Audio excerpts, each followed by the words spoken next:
Carlos Sainz's Ferrari was lifted away from the ground by the suction generated beneath it when he drove over a drain cover. This caused significant damage beneath the car and forced significant modifications to be made to it. After much anticipation, the remaining portion of Formula One was cancelled, and the second part was significantly postponed, leaving fans to wait hours at night to witness any significant practice action on the series' return to Las Vegas.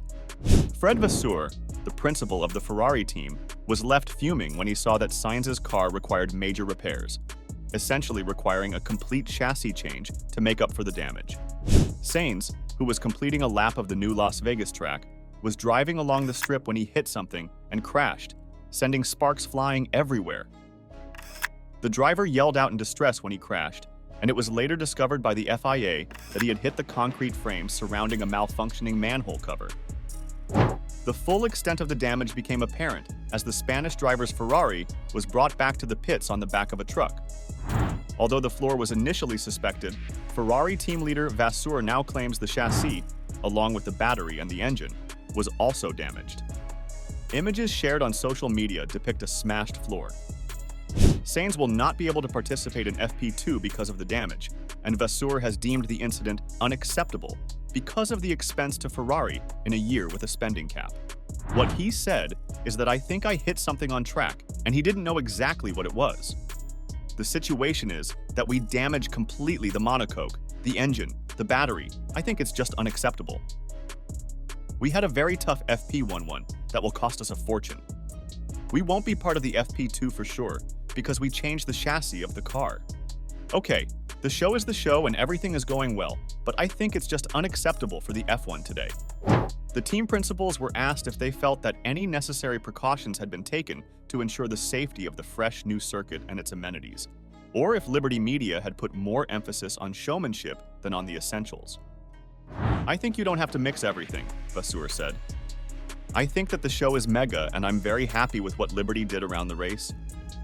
It's a huge step forward for F1, and we have to separate the show and the sporting side. The show is mega. I was in the Paddock Club yesterday when they did the ceremony, and it was something that I never saw before. Perhaps in Magny-Cours 2008. I think it was clear it was something mega for F1. But it's not because you are doing this that you don't have to do the job on the sporting side. I think it's two separate things. I don't want to mix everything and to say, okay, sorry for the expression, on the sporting side because they did the show. It's not true. You can do the show and do a good job on the sporting side. It's two separate events. And the saddest part is not even that, because Carlos Sainz needs to get a 10-place grid drop penalty for changing multiple parts of his car. The Spaniard had to get a new survival cell and several other parts for his power unit, which resulted in a 10-place grid penalty from the stewards.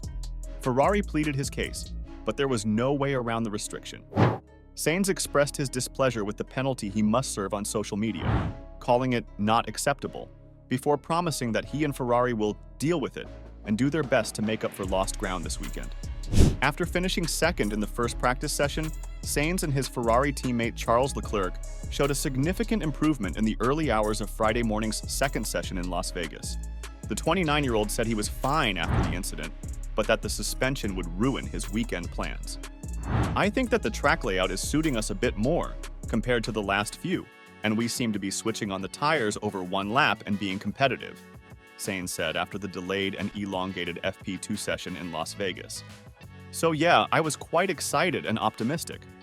Unfortunately, as the session finished, the team communicated me that I was taking a 10-place grid penalty for something that I have no fault and the team has no fault. And obviously, this has changed completely my mindset and my opinion on the weekend and how the weekend is going to go from now on. You can obviously understand how disappointed and in disbelief I am with the situation, and you will not see me very happy this weekend." No matter how good he does in qualifying, Sainz will have a long way to go to recover his starting position. The Ferrari driver isn't in the mood to start racing mode just yet, despite the enormous 1.9 kilometers straight along the Las Vegas Strip that could be used for an overtaking maneuver. A clear example, in his opinion, of why Formula One should start backing its drivers instead of punishing them when they're in the right. This penalty has been a major setback for him. Yes, there will be opportunities, but as I said right now, I'm just disappointed with the outcome, and I don't want to talk too much about the future because what happened today for me is a very clear example of how this sport can be improved in so many ways," he explained. FIA, teams rules that this could clearly be applied as force majeure for me not to take a penalty, but some way there's always people, always ways to make the situation worse for an individual. I think in this case, it's my turn to pay the price. But what did other teams had to say about this incident and all the drama created around it?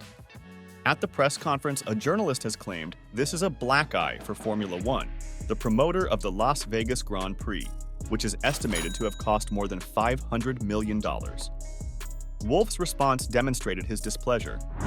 He called the assertion completely ridiculous and sought recognition for the efforts that had been made to return Formula One to Las Vegas. "That is not a black eye," Wolff affirmed. "This is nothing. We are Thursday night. We have a free practice session, one that we're not doing. They're going to seal the drain covers, and nobody's going to talk about that tomorrow morning anymore." It's completely ridiculous. Completely ridiculous, FP1. How can you even dare try to talk bad about an event that sets the new standards to everything? And then you're speaking about drain cover that's been undone. That has happened before. That's nothing. It's FP1. Give credit to the people that have set up this Grand Prix, that have made this sport much bigger than it ever was. Have you ever spoken good about someone and written a good word? You should about all these people that have been out here. Liberty has done an awesome job, and just because an FP, a drain cover has become undone, we shouldn't be moaning. The car is broken. That's really a shame. For Carlos, it could have been dangerous.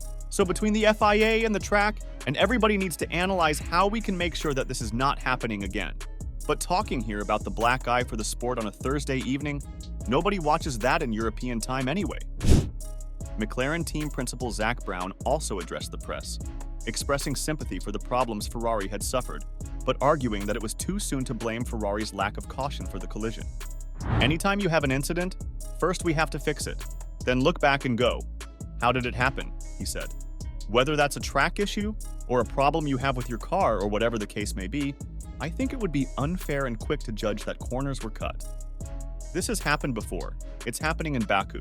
It happened back in sports car racing in Montreal many, many years ago. So it's an unfortunate incident."